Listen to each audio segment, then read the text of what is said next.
Thank you for joining us for this week for Ask a Historian. I'm Matthew Wilkinson, historian with Heritage Mississauga. And each week we invite you to send in your questions and we'll explore the incredibly interesting stories of the city of Mississauga together. So please send in your questions and we will explore them here at Ask a Historian.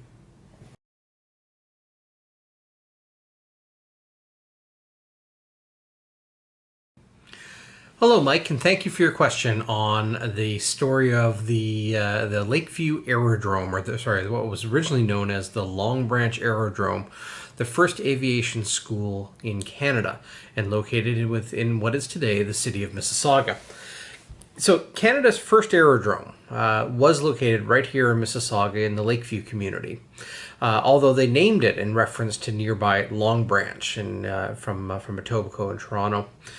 An aerodrome is defined by the Aeronautics Act as an area of land or water designed, prepared, equipped, or set apart for the arrival, departure, movement, or servicing of aircrafts, including any buildings, installations, and equipment situated thereon. Complicated explanation, but essentially an airfield with associated buildings. The establishment of, to take a step back before we kind of pave the road to getting to the establishment of the aviation school, the Canadian aviation industry was largely attributed to the initial efforts of John Alexander Douglas McCurdy, J.A.D. McCurdy. He was born in 1886 in Burdeck, Nova Scotia, and he was the first Canadian pilot to receive a pilot's license in 1910. McCurdy was the first British subject to be recognized in the British Commonwealth to fly a controlled, heavier-than-air powered airplane. He flew the plane on February 23rd of 1909 as he flew across the frozen lake of Bredor Lake in Burdeck, Nova Scotia, in a plane known as the Silver Dart. During the First World War, McCurdy proposed to the Minister of the Militia and Defence, Colonel Sam Hughes, that Canada should form its own aviation corps.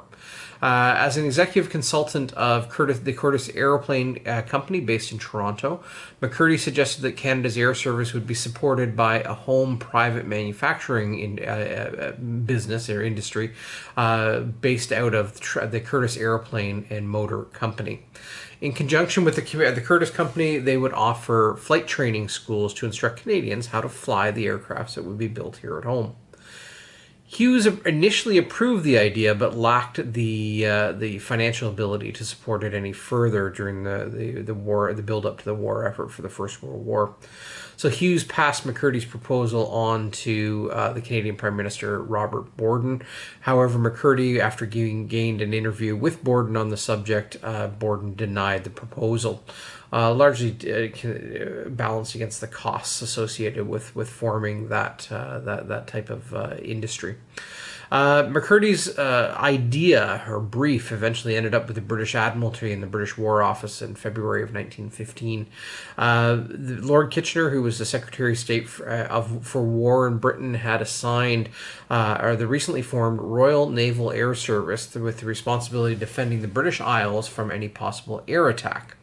The Royal Naval Air Service could not really fulfill that role, however, because most available airplanes and skilled pilots were already employed with the Royal Flying Corps, and so there was a lack of manpower and a lack of airplanes to fulfill the need. On March 26th of 1915, an order by the British Admiralty was made to the Curtiss Aeroplane Company in Canada for 50 Curtiss JN-3 aircrafts, better known as Jennies, as well as for supporting and recruiting and training potential pilots.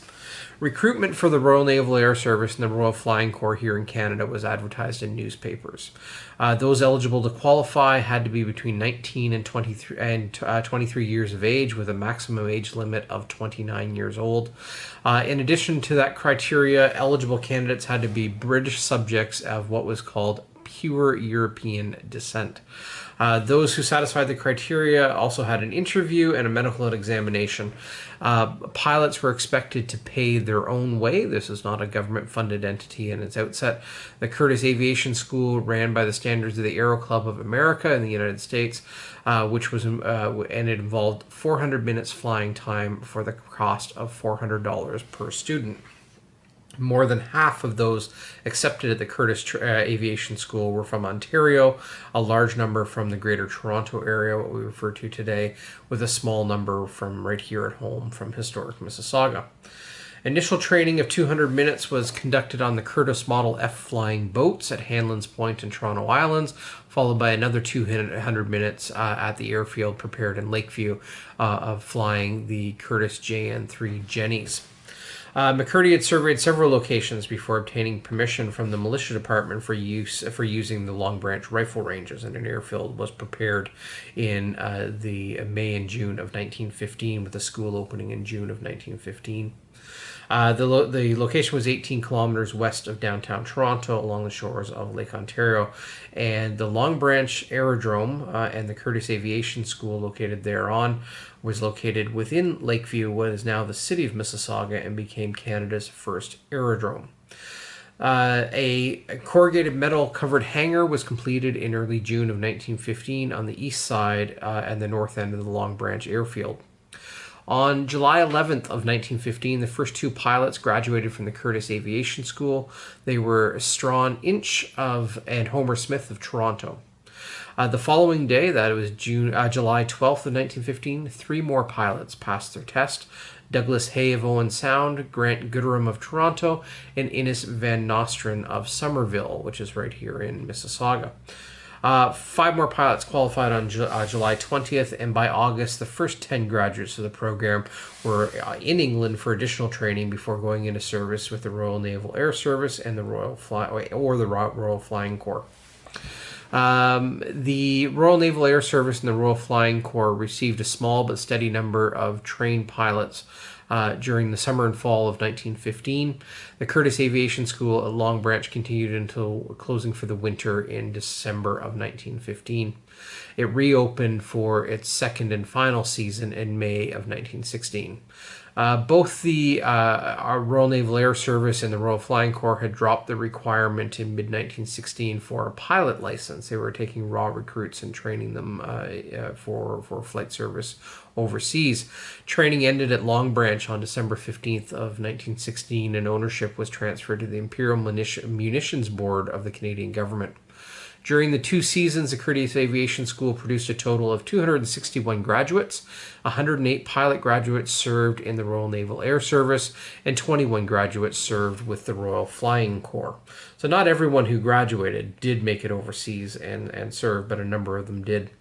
The closing of the Curtis Aviation School did not lead to the abandonment of the Long Branch airfield, and by December of 1916, 20 Royal Flying Corps training squadrons were established in Canada, one of which would be stationed at the Long Branch Aerodrome. And that was the cadet wing of the training program, which opened in March of 1917. And it was largely administrative and instructional classes that took place at the facility. The men were trained in as clerical work, mechanical transport, aerial gunnery, air photography, and other associated aeronautical jobs. Squadrons X and Y of the training program were stationed here, and cadets lived under canvas tents during the summer of 1917 while new barracks buildings were being built. The airfield soon proved to be too confined for the purposes of the Royal Flying Corps, and the Long Branch Cadet Wing was transferred to Armour Heights north of Toronto, bringing an active end to the Long Branch Aerodrome here in Lakeview. In September of 1969, more than 50 years after the establishment of the Long Branch Aerodrome, a plaque was provided by the Ontario Heritage Trust, and an unveiling ceremony was arranged by the Canadian Aviation Historical Society, and the plaque was located at the north end of the former aerodrome field, near to where the hangars once stood. The plaque is located at the corner of Hydro Road and Lakeshore Road East in Lakeview, and it does mark the site of Canada's first aerodrome. So thank you, Mike, for your question, and a fascinating exploration of our local history, and something that is quite significant to this the aviation history and the military history of Canada, and it happened right here in historic Mississauga.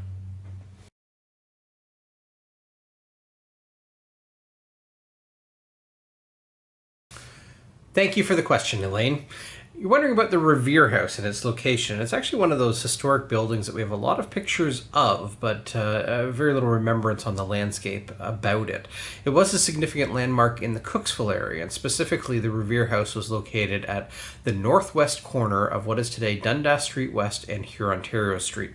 The building stood roughly between about 1850 and until it was demolished in 1974 for the widening of Dundas Street. However, its origins are a little murky. It might be older. We're not entirely sure when the building began, and that's part of the reason for that is trying to understand whether it was purpose-built as a hotel or if it was a house that was that became a hotel, or was it a building that was actually moved and enlarged to create the hotel that became originally known as the Revere House. So again, its origins are a little murky. Some suggestion that the building may date as early as 1829, and that it escaped the Cooksville fire of 1852, and others that it was built immediately following the 1852 fire.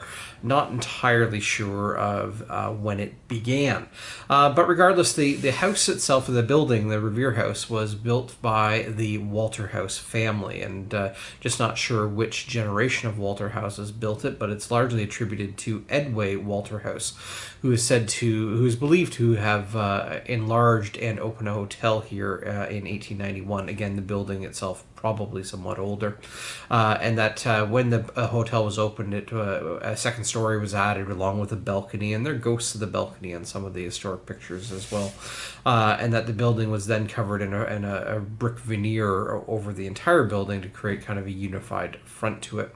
But regardless, again, whether it was whether it began in 1891 or began as early as 1850 or perhaps even in the 1830s, we're not sure of the beginning time of it, but we do know that it had a long life at that intersection, standing until 1974. The Walter House family, when they opened the hotel, it was originally called the Walter House, 2 words. The family surname is 1 word, Walter House.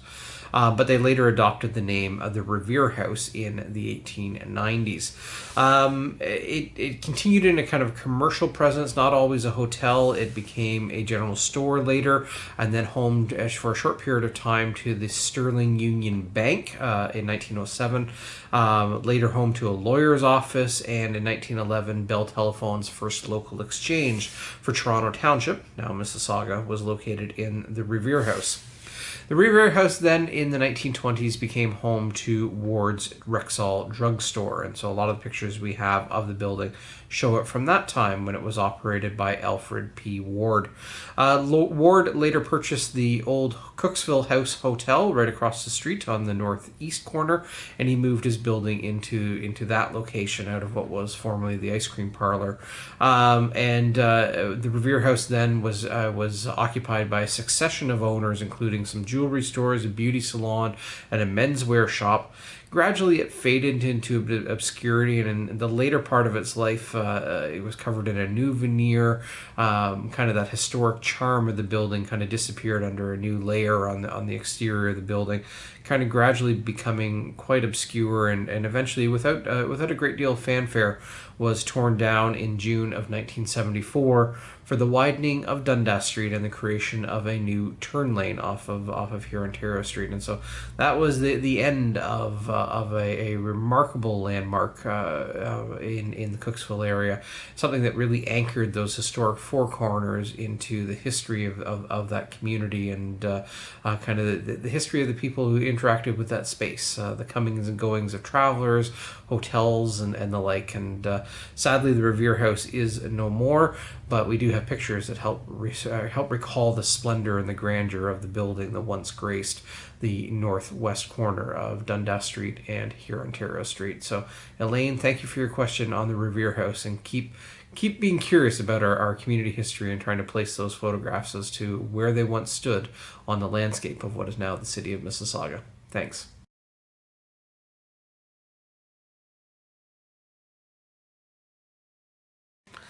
Our third question this week is from Michael, and he's asking about Somerville, and specifically what happened to Somerville. Well, the easy answer to that is progress happened. Dundas Street was widened. Cars increased the distance in which they could travel. The streets were paved. People ceased to stop. The mail ceased to. The general store closed. The post office closed, and Somerville gradually faded into obscurity. The story itself is a little bit more nuanced than that, and Somerville is very much part of the story of the city of Mississauga. Somerville is one of our lost villages, and it was located around the intersection of what is Dundas Street East and the Etobicoke Creek, right on our eastern border with the Etobicoke. Many of us might hear the name Somerville and just wonder where it was located and what's the story of the community, and are there any reminders on the landscape. It is a neat chapter of our story to explore the lost villages that help make up the identity of what became the city of Mississauga, or what has become the city of Mississauga. The story of Somerville itself, in brief, it was originally known as Thorns or Thorns Mill, or even Mill Place, before the post office was formally established. And it was located again on Dundas Street, where it crosses the Etobicoke Creek, and largely on the historic Mississauga side between the Etobicoke Creek and nearby Dixie Road. That is kind of the realm of Somerville. Some of the first families to settle in the area included the Robinette, Markle, Silverthorne, and Wilcox families.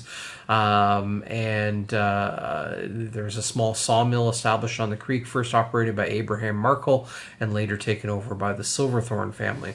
And the Silverthornes have a lot of connections in different areas of Mississauga. The famed Cherry Hill House was also a Silverthorne family house.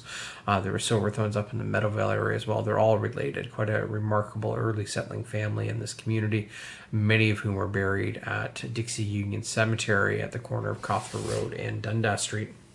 As for Somerville itself, the little community really developed quite quickly into a bustling business center based largely on the enterprises of John Silverthorne.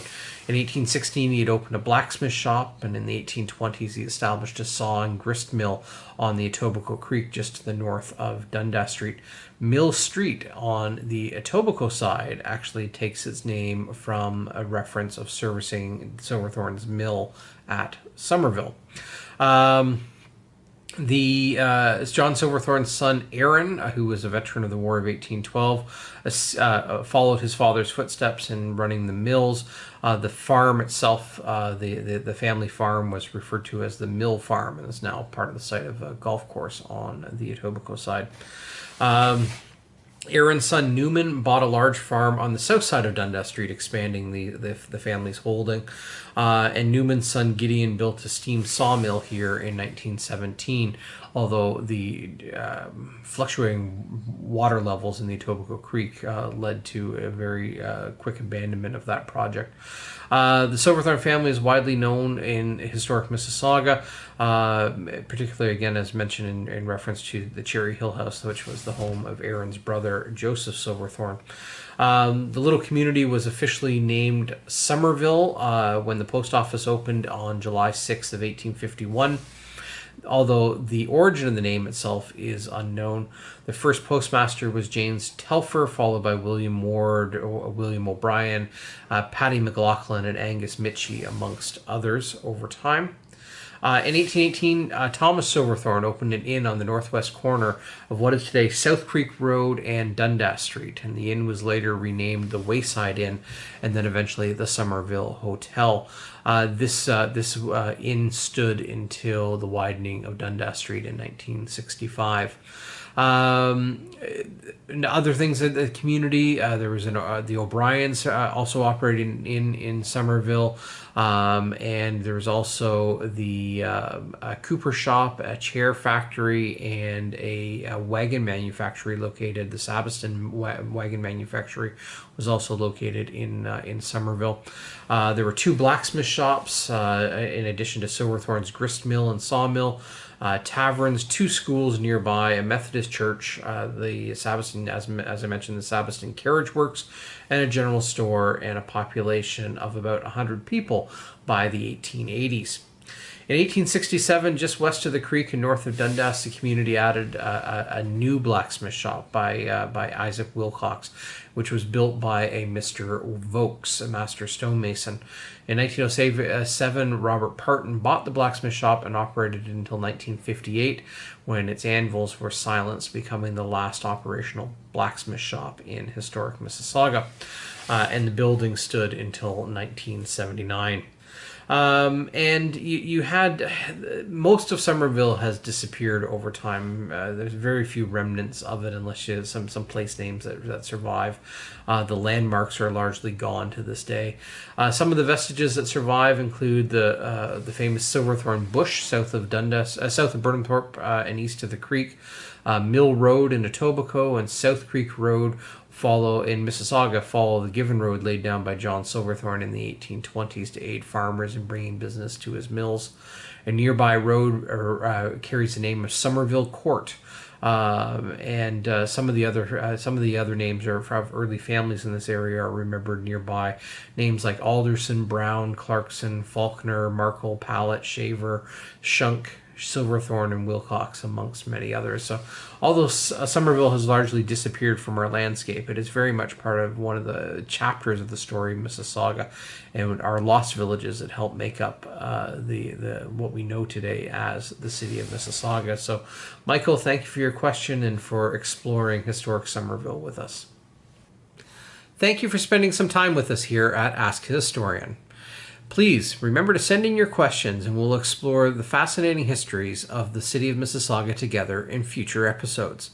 In August, we will have an episode focused on the Second World War, and we invite you to send in your questions relating to the Second World War, and we will explore them together here on Ask a Historian.